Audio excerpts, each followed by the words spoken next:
Maria Tereza. Olá, Lucila, boa noite. Olá. Sejam todos muito bem-vindos. Eu vou só aguardar mais 1 ou 2 minutos e aí nós damos início. Boa noite, doutora Mariana, tudo bem?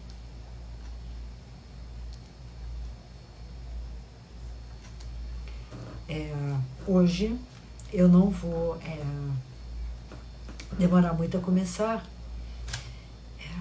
porque a gente tem algumas coisas a tratar, então, independentemente do número de pessoas, eu vou começar e aí depois as pessoas, se quiserem, elas assistem no YouTube.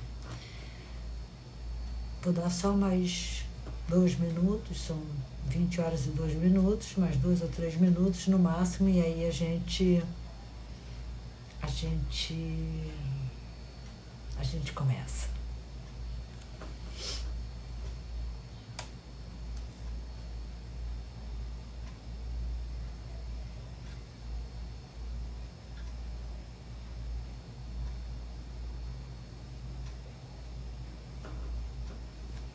Bem, eu falei que ia dar 2 ou 3 minutos.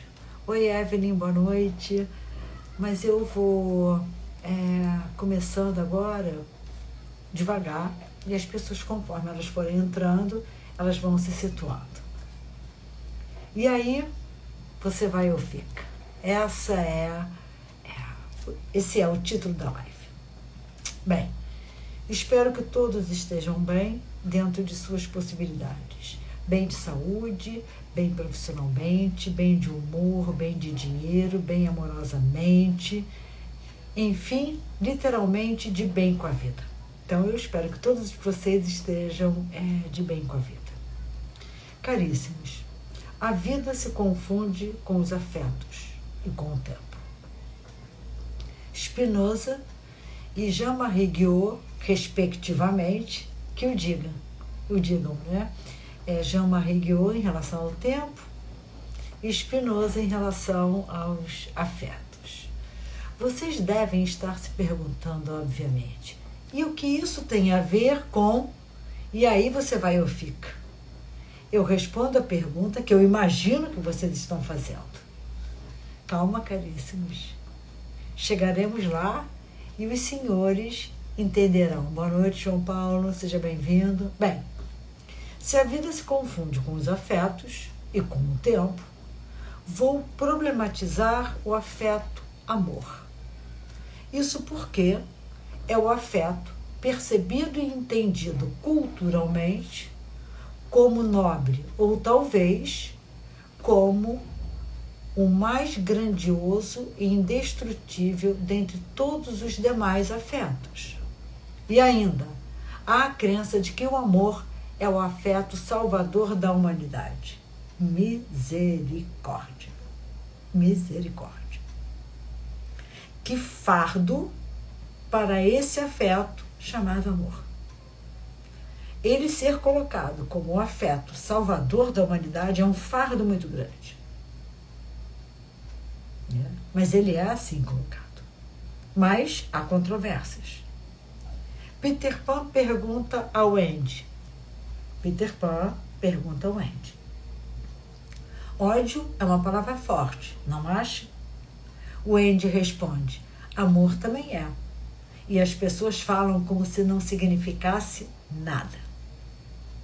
Essa citação, entre aspas.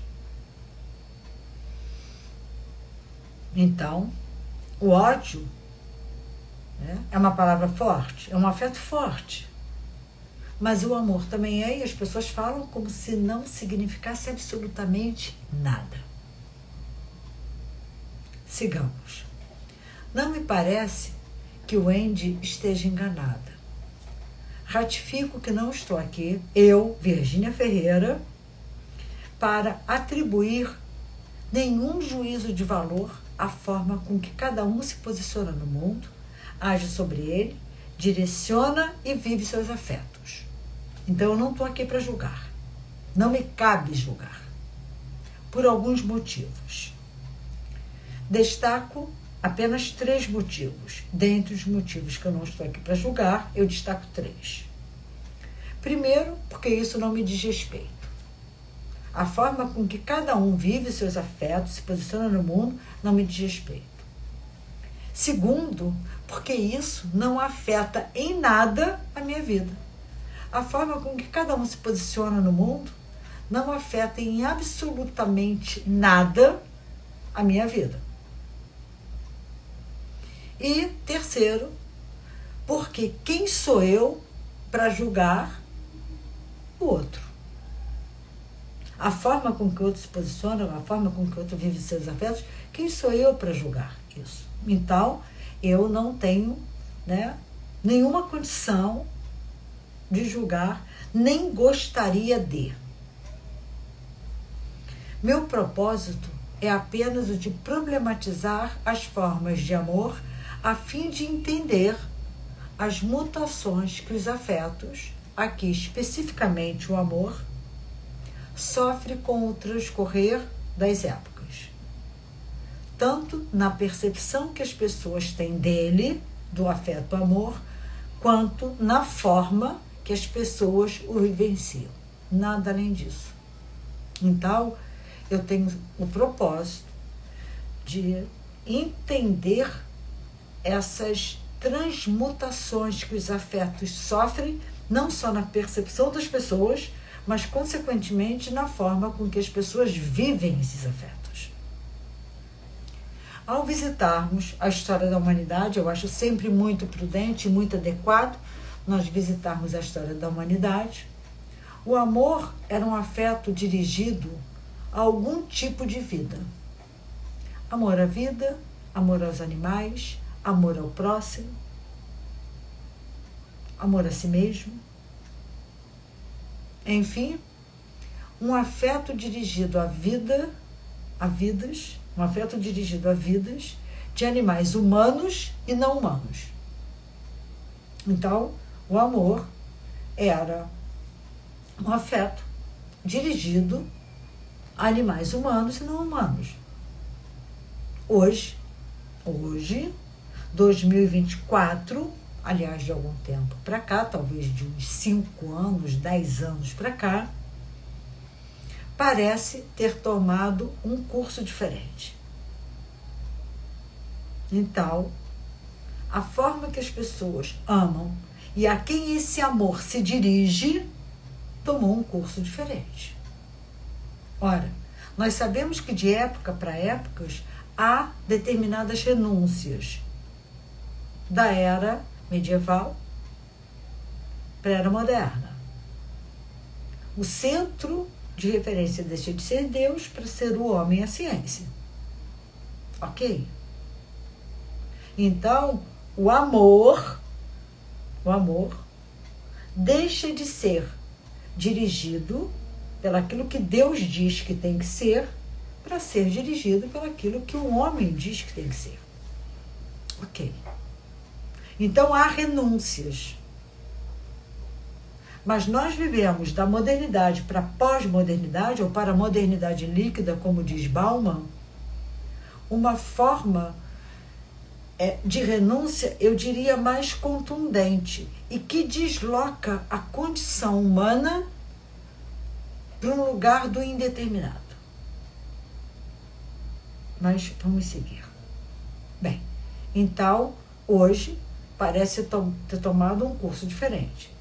Até então, até a modernidade sólida, ou até a modernidade, o homem dirigia o seu afeto, deslocava o seu afeto, investia, é o verbo que eu prefiro, investir. Investia o seu afeto em animais humanos e não humanos. Hoje parece ter tomado um curso diferente. Vamos abrir aspas. Mulher casa com árvore centenária e até muda o nome após cerimônia. Fechem aspas. Siqueira, 14/9/2019, a referência. A inglesa, Kate Cunningham, eu não sei se é assim que se pronuncia, Kate Cunningham, de 34 anos de idade, se apaixonou por uma árvore centenária de um parque próximo a Liverpool. De acordo com a Kate Cunningham, a cerimônia de casamento foi realizada na presença de familiares e amigos. Então, uma mulher se casa com uma árvore centenária. Aspas. Mulher se confessa ecossexual e anuncia namoro com árvore. Ela afirma que tem atração erótica por um carvalho e posta nas redes sociais, né, sua relação abraçada com um grande tronco. Sonja Seminova é o nome dela. Tem 45 anos, mora em Vancouver, no Canadá, e afirma ser profissionalmente uma guia de autointimidade. Nas palavras da própria Sonja Seminova, aspas, um grande equívoco é que a ecossexualidade significa sexo entre as pessoas e a natureza. A ecossexualidade é uma forma diferente de explorar o erótico. Fechem aspas. Referência, Rodrigues, 27/12/2023. Carol Santa Fé, quando tinha 9 anos de idade, encontrou o grande amor da sua vida, Daidra. Após 36 longos anos de paixão, aos 45 anos de idade, casou-se com Daidra. Então, Carol Santa Fé, aos 9 anos de idade, se apaixonou com Daidra e depois de 36 anos, casou com Daidra. Daidra é uma estação de trem em San Diego, chamada Santa Fé Depot. Todos os dias, essa cidadã viaja 45 minutos para estar com sua esposa, Daidra, conversar e fazer sexo mentalmente. Referência, Lucas, 2019. Em 2019, a artista plástica Tracy Emin casou com uma pedra. Ou seja, com um pedregulho, em cerimônia fechada. O pedregulho, seu marido, que ela não revelou o nome, reside no jardim de sua casa na França. Eu vou repetir, nada além disso. Em 2015, a artista plástica Tracy Emin, eu não sei se é assim que se pronuncia, tá, gente? Eu estou pronunciando conforme... eu sempre aprendi que quando tem uma palavra, um nome, numa outra língua que você não sabe pronunciar, você lê como está escrito. É o que eu estou fazendo. Então, me perdoe. Em 2015, a artista plástica Tracy Emin casou com uma pedra, ou seja, com um pedregulho em cerimônia fechada. Ela casou com um pedregulho. O pedregulho, seu marido, que ela não revelou o nome, reside no jardim da sua casa na França. Referência, Lucas, 2019. Abram aspas. A britânica Amanda Liberty tem um noivo ilustre e um amante do mesmo gênero. Peraí. A britânica Amanda Liberty tem um noivo ilustre e um amante do mesmo gênero. Isso tudo entre aspas, tá? Amanda Liberty ficou um pouco obcecada por lustres. É isso mesmo que vocês estão ouvindo, por lustres. O amor foi tão grande que a mulher de 33 anos decidiu se casar com uma luminária chamada Lumière. O relacionamento não é monogâmico. Ela se casou com uma luminária chamada Lumière. Apesar de passar o dia com Lumière, essa luminária com a qual ela casou, a inglesa prefere dormir com Jével, um lustre portátil que fica ao lado da sua cama. Então ela se casou com uma luminária chamada Lumière e ela tem um amante que é uma outra luminária portátil. Tudo isso está no meu texto, tem referências, tá? Gostaria que os senhores prestassem atenção. Brasileira, Merivone, casada com um boneco de pano, lamenta vida complicada. Gêmeas, recém-nascidas, que ela teve com esse boneco de pano, que ela já tem outros filhos antes, tem dado mais trabalho. Imaginem, se está complicado para ela, imaginem que situação, mas vamos em frente. Com festa e aliança, mulher se casa com ela mesma no Rio de Janeiro. Vou repetir. Entre aspas. Com festa e aliança, mulher se casa com ela mesma no Rio de Janeiro. Fecha aspas. A sologamia teve direito a buquê de flores, vestido e festas. E festa, me perdoe. A sologamia, só estou repetindo, teve direito a buquê de flores, vestido e festa. Bem, se continuássemos a citar tais formas de amor, a live iria se transformar num longa-metragem.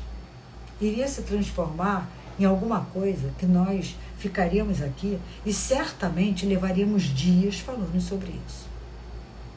Senhores, tais formas de amor certamente ainda são exceções. Essas formas de amor ainda são exceções. Não resta a menor dúvida. Mas não se caracterizam como transtornos mentais. Por favor. Por favor. Eu chamo a atenção para isso porque tudo aquilo que o ser humano entende como absurdo, desatino, inaceitável e afins, imediatamente coloca na conta de algum transtorno mental. Surto, enfim, dentre outros. Não é surto. Não é nenhum transtorno. Então, tudo aquilo que entra com contundência, que acontece e que nós entendemos como absurdo, nós imediatamente colocamos na conta da doença mental, de um transtorno mental. Por favor, me poupem disso. Me poupem disso. Zezinho matou Joãozinho com 20 facadas. Nossa, ele devia estar em surto, porque isso não é possível. Isso é próprio do ser humano. Por favor, me poupem dessas observações totalmente inadequadas e infundadas. Então, essas formas de amor não têm nada a ver com qualquer tipo de sofrimento psíquico, qualquer tipo de transtorno mental. Por favor. Não é, definitivamente não. Retomando então, tais formas de amor ainda são exceções. Ainda são, com certeza. Mas eu gostaria que os senhores atentassem que as exceções estão aumentando numa progressão que é possível que em poucas décadas, eu falei poucas no plural, mas eu me arriscaria a dizer que em uma década vai deixar de ser exceção para ser a regra. Eu, Virgínia Ferreira, me arriscaria a dizer isso. Mas eu vou deixar como está aqui no texto. Em poucas décadas, essas formas de amor deixarão de ser exceções e passarão a ser a regra.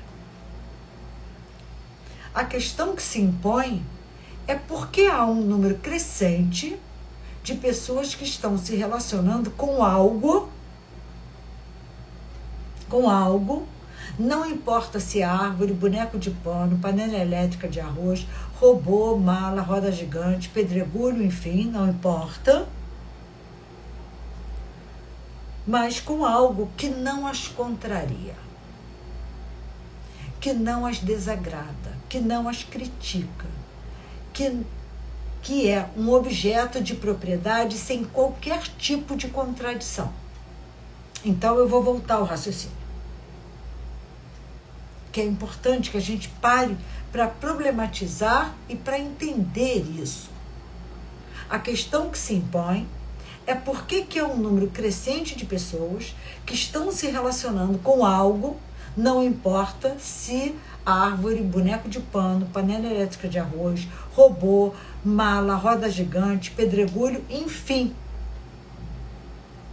Mas com algo que não as contraria, que não as desagrada, que não as critica, que não é objeto de propriedade sem qualquer tipo de condição.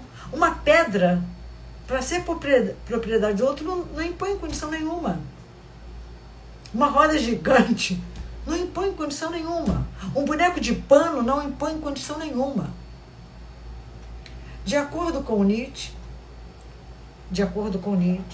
filósofo extraordinário, nosso amor ao próximo não é ele uma ânsia por nova propriedade? É uma pergunta que o Nietzsche faz.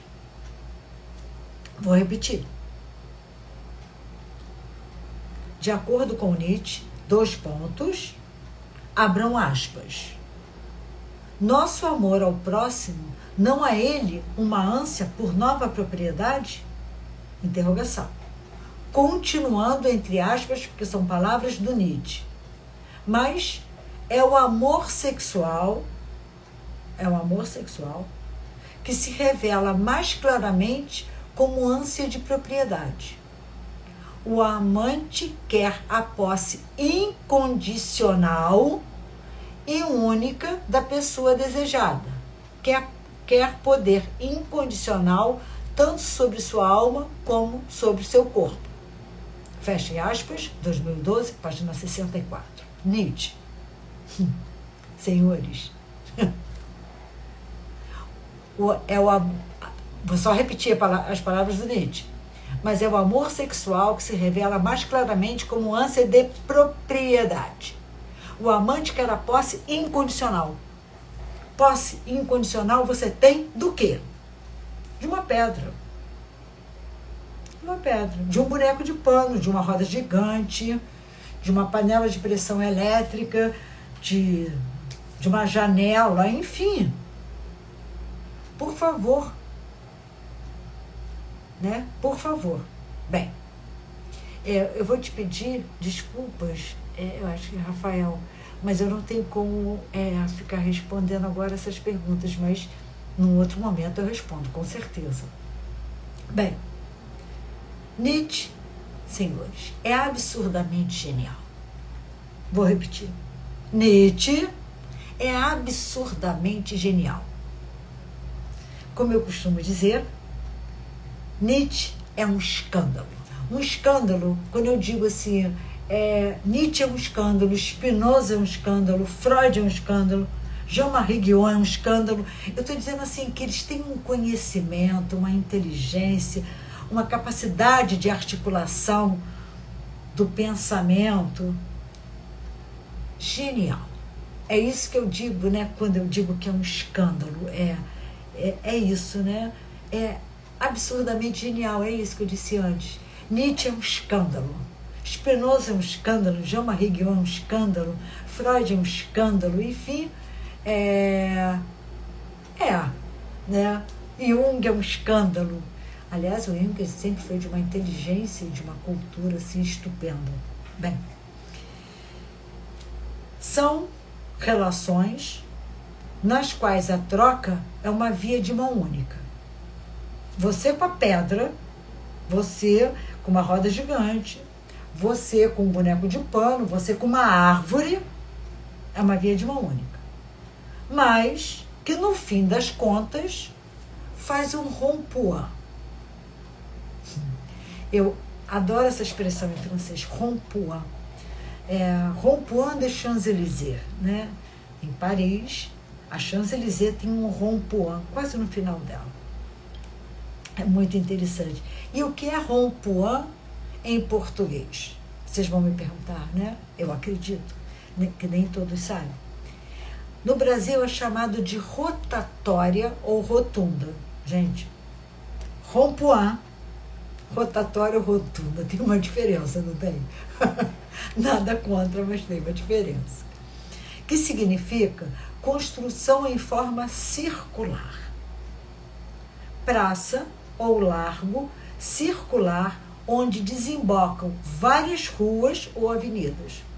Então, rompuan é quando numa determinada avenida, numa determinada rua, tem um círculo, né? Onde vem carro de um lado, vem carro do outro, e as pessoas de carro ou moto, enfim, de veículos motorizados, vão e vêm para tudo quanto é canto. Você não entende como é que as pessoas ali se entendem, passam por ali sem haver, né, em geral, qualquer tipo de acidente, né? Então, isso é um rompuan. Bem, então, quando eu digo, né, que no final das contas, mesmo essa relação com árvore, com boneco de pano, enfim, com uma mesa, sei lá com que, é uma via de mão única, mas que no final das contas é um rompuan, vamos devagar, né?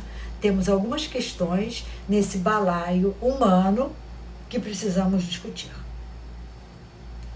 As pessoas, em geral, não têm simpatia.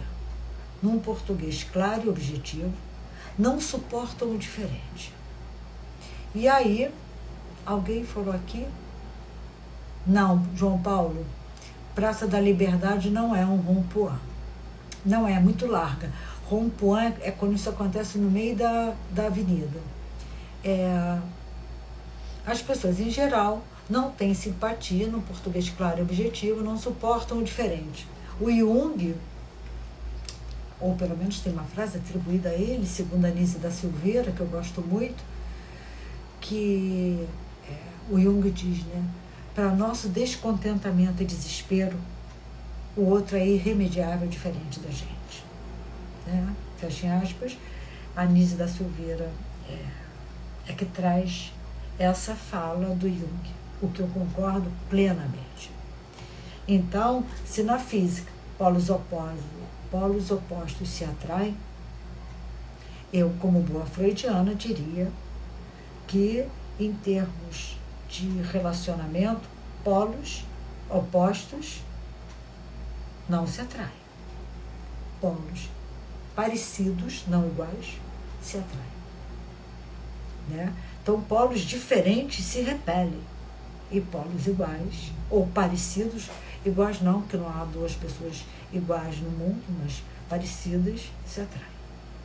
Bem, então, isso porque é o diferente que as questiona, que as critica e que, por algumas boas vezes, inclusive, diz quem elas são. Então, é o diferente que vai me contrariar, é o diferente que vai me criticar, é o diferente que, etc. De acordo com Jean-Paul Sartre, abram aspas, por favor, o olhar do outro, recusando a passividade do espelho que apenas reproduz, descarna a todos. Fechem aspas. Então, eu vou repetir essa fala brilhante do Jean-Paul Sartre. O olhar do outro, recusando a passividade do espelho que apenas reproduz, descarna a todos. Jean-Paul Sartre, 2008, página 19. Continuando, Jean-Paul Sartre, aspas, enxofre, fornalhas, grelhas, ah, que piada, não precisa nada disso, o inferno são os outros. Na mesma obra, Entre Quatro Paredes, 2008, página 21. Percebam, caríssimos, o outro é um inferno porque ele é diferente de mim. E justo por ser diferente, me diz quem eu sou. Então, se fosse igual, se é que isso é possível, não é. Se fosse muito parecido, eu diria, ele apenas reproduziria a minha imagem. Então, é assim que nós vivemos, como narcisos, procurando os nossos aspas, os nossos iguais, muito obrigada, amando os nossos iguais, porque na medida que eu amo o meu igual, eu estou amando a mim no outro, que não são os iguais, são os parecidos, porque não há iguais.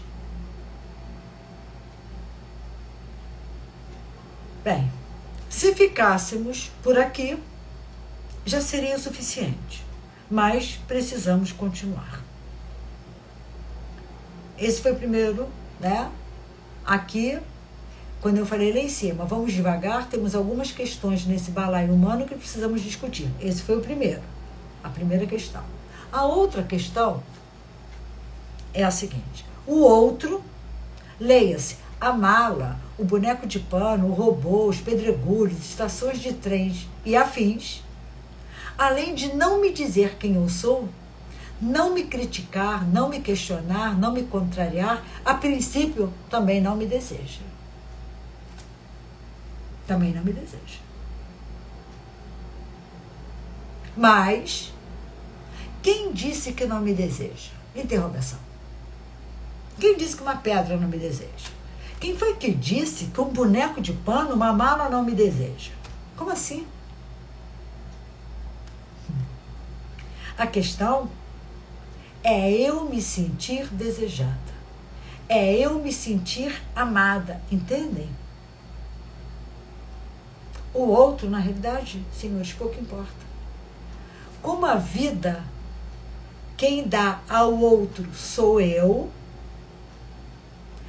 o percebo como eu quiser. Simples assim. Como a solidão, por exemplo. A solidão é um sentimento.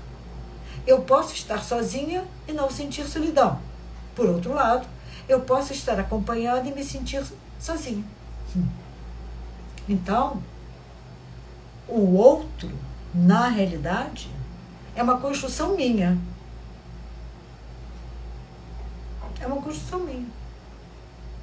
E aí, a primeira pergunta que eu faço é a seguinte: se ele é um humano, um animal não humano, uma pedra? Bem, vamos continuar, né? Bem, se assim o é,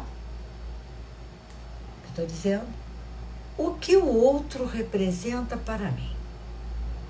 Eis a questão. Se o outro é aquilo que eu acho que ele é, se eu é que dou vida ao outro, se sou eu que me sinto ou não desejada pelo outro, sou eu que me sinto amada ou não pelo outro, eu pergunto, né? Eu pergunto: o que o outro representa para mim? Ou ele representa o que eu quero, ou ele vai dançar. É isso mesmo. É antipático, mas é isso. É isso, senhores. É antipático, mas é isso. Ou ele é aquilo que eu quero que ele seja, ou ele vai dançar. Ou eu não vou querer permanecer com ele. É exatamente dessa forma. O que representa uma árvore? Uma panela elétrica de arroz, uma mala, um robô, uma roda gigante. Exatamente aquilo que eu quiser e sem me confrontar. Essas coisas vão representar para mim aquilo que eu quero que elas representem e sem me confrontar. Elas não vão me confrontar, não vão me contrariar. Assim, eu não preciso exercer a sensibilidade, a paciência, a gratidão, a compaixão, que é participar da dor e da tristeza do outro, a tolerância e afins. Eu não preciso, quando eu estou me relacionando com uma pedra, com uma roda gigante, com uma mesa, com uma porta, com um poste, com uma estação de trem, eu não preciso exercer a minha humanidade. Bem, e ainda, como diz Freud, o meu velhinho queridíssimo, eu sou uma freudiana, uma psicanalista freudiana de carteirinha, né? Em sua obra O Mal-Estar na Civilização, 1930, publicada e escrita em 1929, ele diz o seguinte, mas aí eu estou falando com as minhas palavras: é muito mais fácil amar do que ser amado. Aliás, para todos aqueles que tiverem interesse, recomendo a leitura dos artigos técnicos de Freud, que estão no volume 12. Sobremaneira os artigos A Dinâmica da Transferência e Observações sobre o Amor Transferencial. Vamos parar aqui e vamos voltar. Freud diz: é mais fácil amar do que ser amado. Aí a gente já começa a pensar assim, então por isso que essas pessoas se casam com árvores, com pedregulhos, com estações de trem, porque elas vão se sentir amadas na medida que elas podem se sentir e na intensidade que elas suportam se sentir amadas. Então, os artigos A Dinâmica da Transferência e Observações sobre o Amor Transferencial. Neste, o amor, abram aspas, Freud: tudo que se pode fazer é revolver na própria mente o problema de como é que uma capacidade de neurose se liga a tão obstinada necessidade de amor. Tudo isso entre aspas. Vou repetir. No texto, Observações sobre o Amor Transferencial, escrito em 1914, publicado em 1915, abram aspas. Tudo que se pode fazer é revolver na própria mente o problema de como é que uma capacidade de neurose se liga a tão obstinada necessidade de amor. Ele, o paciente, evocou este amor ao instituir o tratamento analítico a fim de curar a neurose. Fecha aspas. Páginas dos 217 e dos 219. Então, né, o amor cura. O amor cura. É simples assim. O fim de uma análise seria o amor não por necessidade. Isso é muito bonito. O fim de uma análise, palavras minhas, sou freudiana. O fim de uma análise seria o amor não por necessidade ou qualquer outra função similar, mas o amor pelo amor, sem adequações, sem contornos, sem poder, sem controle, sem desculpas, sem etc, etc, etc. Fim de análise é quando o sujeito alcança a liberdade de espírito. Ser um espírito livre, de acordo com a psicanálise, significa, dentre tantas condições de posicionamento no mundo, ter a capacidade de viver a amizade, que, de acordo com Nietzsche, aí eu volto a Nietzsche, aspas, o verdadeiro nome do amor mais elevado é a amizade. Nietzsche, 2012, página 65. Então, o que nós temos? O final de uma análise é uma coisa muito bonita, muito bonita. Eu vou repetir para vocês. O fim de uma análise seria o amor não por necessidade ou qualquer outra função similar, mas o amor pelo amor, sem adequações, sem contornos, sem poder, sem controle, sem desculpas. Senhores, nós não precisamos ter motivos para gostar da vida, para estar apaixonados pela vida. A vida precisa ter sentido pela própria vida. Assim é o amor. Da mesma forma é o amor. Da mesma forma. Né? Então, o fim de análise é quando o sujeito alcança a liberdade do espírito. Fim de análise é quando o sujeito alcança a liberdade do espírito. Ser um espírito livre, de acordo com a psicanálise, eu só estou repetindo, são minhas palavras, dentre tantas condições de posicionamento no mundo, numa expressão da Hannah Arendt, a condição humana seria ter a capacidade de viver a amizade que, de acordo com Nietzsche, abram aspas, o verdadeiro nome do amor mais elevado é a amizade. Nietzsche, 2012, página 65.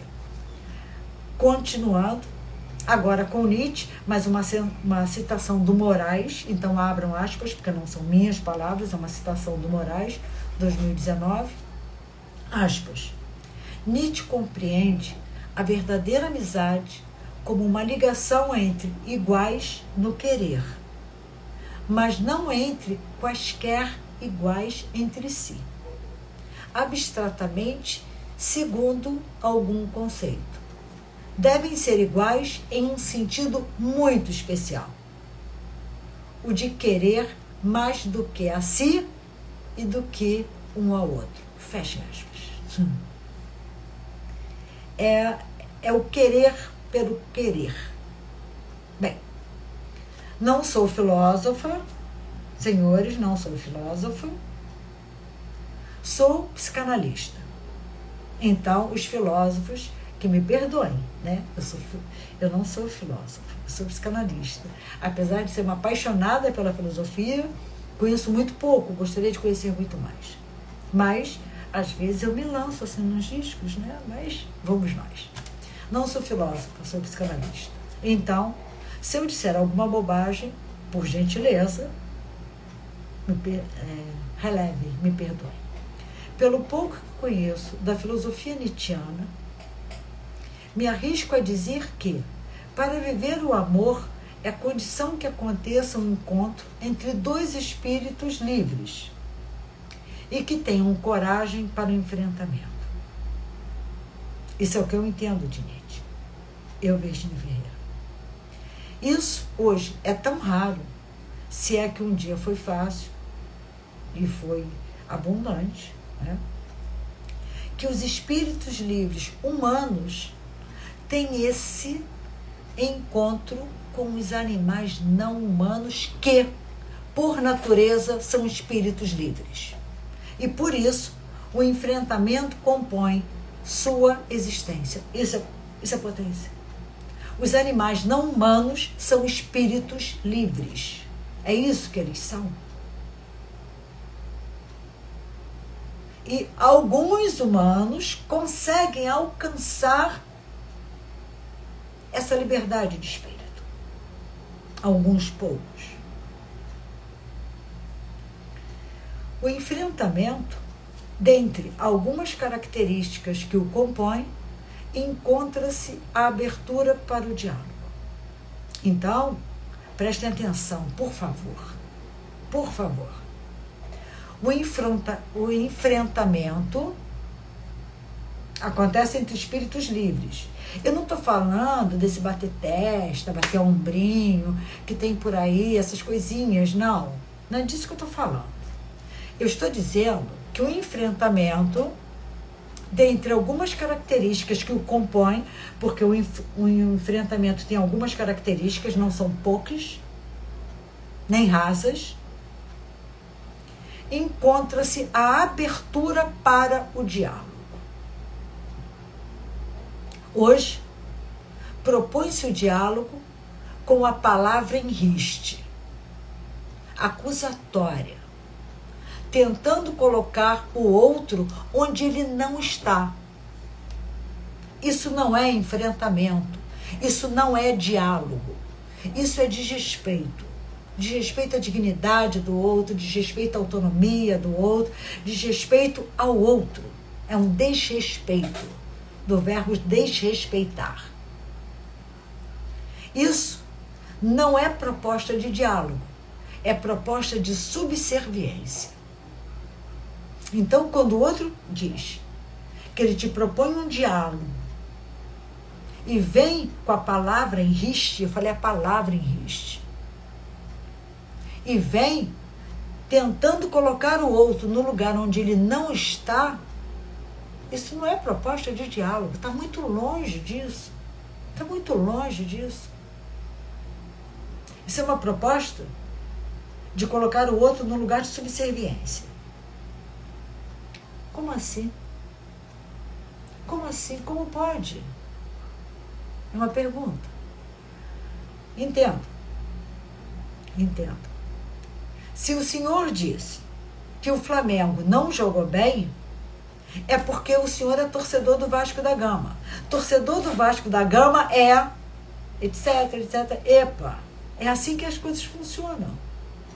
Não, senhores, definitivamente não. Esse pode ser torcedor do Vasco da Gama, do próprio Flamengo, não torcer para time nenhum e apenas ter analisado a partida. Como a palavra em riste vem, em riste e tentando atropelar a singularidade e a autonomia do outro. Quer dizer que por ele ter feito uma crítica a uma partida de futebol em que, segundo o entendimento desse cidadão, o Flamengo não jogou bem, ele, 2 pontos. Quer dizer, então, que a interpretação que o outro atribui ao que você disse é que é a verdade.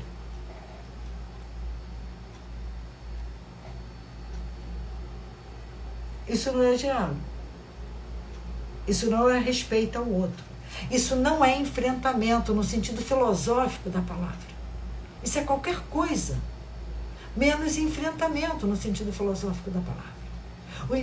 O diálogo faz parte do enfrentamento. E onde há a palavra em riste, onde há alguém que se acha dono da verdade, não há diálogo. Não se iludam. Tem uma frase atribuída a Carlos Drummond de Andrade, que diz o seguinte, é uma frase atribuída a Carlos Drummond de Andrade, atribuída a ele, que diz o seguinte, aspas, enquanto no mundo tem gente pensando que sabe muito, eu apenas sinto muito, fecha aspas, Carlos Drummond de Andrade. Parafraseando eu, Virgínia Ferreira, parafraseando Carlos Drummond de Andrade, eu digo, enquanto no mundo tem gente pensando que sabe tudo do outro, eu, Virgínia Ferreira, apenas sinto muito. Eu vou repetir. Parafraseando, eu, Virgínia Ferreira, parafraseando Carlos Drummond de Andrade, eu digo, enquanto no mundo tem gente pensando que sabe tudo do outro, eu, Virgínia Ferreira, apenas sinto muito. E se eu fosse diferente disso, eu não poderia ser psicanalista. Psicanalista é aquele que ocupa no setting clínico o lugar daquele que não sabe nada, como um espelho que não sabe nada de você. Ele apenas reflete uma imagem porque você se posiciona diante dele. Eu não sou detentora do saber do outro. Eu apenas reflito uma imagem interna dele e que ele me dá através do discurso. Caríssimos, e aí? Agora voltamos, né? E aí? Vocês vão ou ficam? Prestem atenção. Não se vive evitando os afetos. Ao se relacionar com pedregulhos, rodas gigantes, bonecos de pano, tampas de bueiros e afins, a pessoa não é contrariada, mas também tem que ter uma capacidade de barganha psíquica inabalável, que eu, Virgínia Ferreira, me arriscaria a dizer que é humanamente impossível. Um pedregulho não me diz quem eu sou, nem me contraria, ok? Mas daí eu me sentir desejada e amada pelo pedregulho, o pedregulho, né, durante 365 dias por ano, é muito esforço para esquivar-se de algo que as pessoas muitas vezes nem sequer experimentaram. É o ficar sem conhecer a si mesmo. Se a vida se confunde com os afetos, aqui especificamente, o afeto amor, e a pessoa vive sem troca. Isso é vida? Vou repetir. Até porque eu li mal, né? No meu texto eu li mal. Bem, mas daí eu me sentir desejada e amada por ele, eu não sei se pelo pedregulho, né, 365 dias por ano, é muito esforço que eu tenho que fazer para me esquivar de algo que muitas vezes as pessoas nem sequer experimentaram. É ficar sem conhecer a si mesmo, porque são nas minhas relações que eu me conheço. É na minha condição humana que eu me conheço. É o estar no mundo sendo afetada, como diria Spinoza, sendo afetada por outros corpos e afetando outros corpos que eu me conheço. Agora, como é que eu afeto um pedregulho, uma tampa de bueiro? Um pneu de um caminhão, uma roda gigante, uma estação de trem, um boneco de pano. Bem, se a vida se confunde com os afetos, aqui especificamente o afeto amor, e a pessoa vive sem essa troca, eu pergunto, isso é vida? Viver sem trocar, viver sem enfrentamento, né? Eu acho que esse verbo é fantástico, né? Viver sem um enfrentamento. Qual é o enfrentamento que eu posso ter com uma pedra?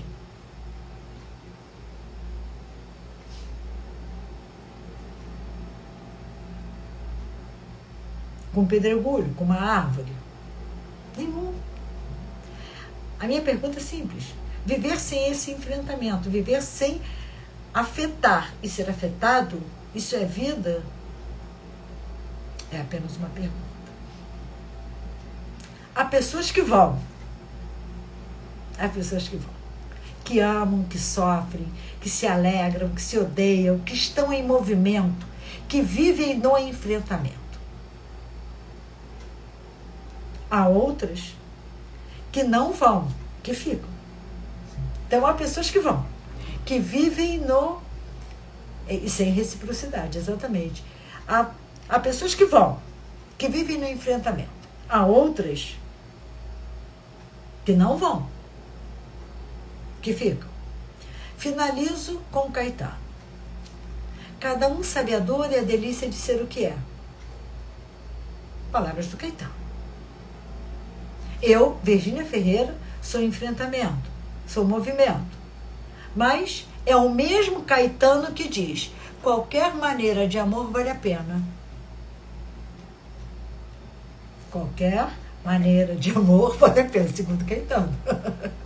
Então, desfecha com cada um de senhores. Caríssimos, é com muita alegria que informo aos senhores que fui aceita para o pós-doutorado em Saúde, Direitos Humanos e Justiça, um programa do Observatório de Direitos Humanos nos países de língua oficial portuguesa, em parceria com a Faculdade de Medicina da Universidade de Coimbra.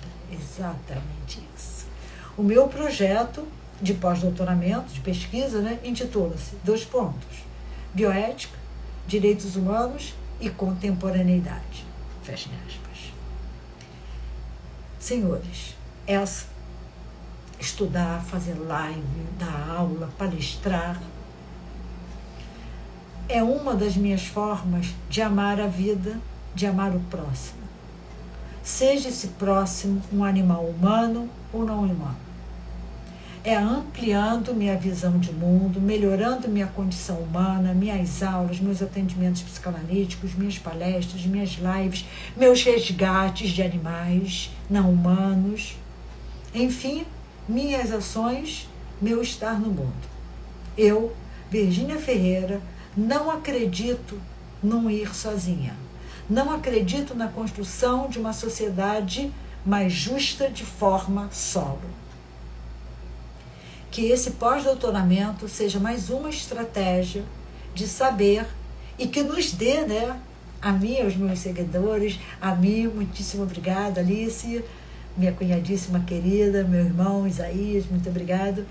Que esse pós-doutoramento seja mais uma estratégia de saber e que nos dê, a mim e aos meus seguidores, a mim e aos meus alunos, a mim e aqueles que estão ao meu redor, que estão comigo, aqueles que também não estão, né? Mas potência para continuarmos na batalha pela vida sempre juntos. Caríssimos, não estou certa de que a união faz a força. Eu, de fato, não estou certa de que a união faz a força. Mas os acontecimentos que compõem a história da humanidade atestam que a desunião é desastrosa e contraria a paz, o bem-estar, a justiça, a vida. Então, por que não vamos juntos? É um bom começo. Você vai ou você fica? Beijos, um lindo final de semana para todos e até a próxima live. Beijos.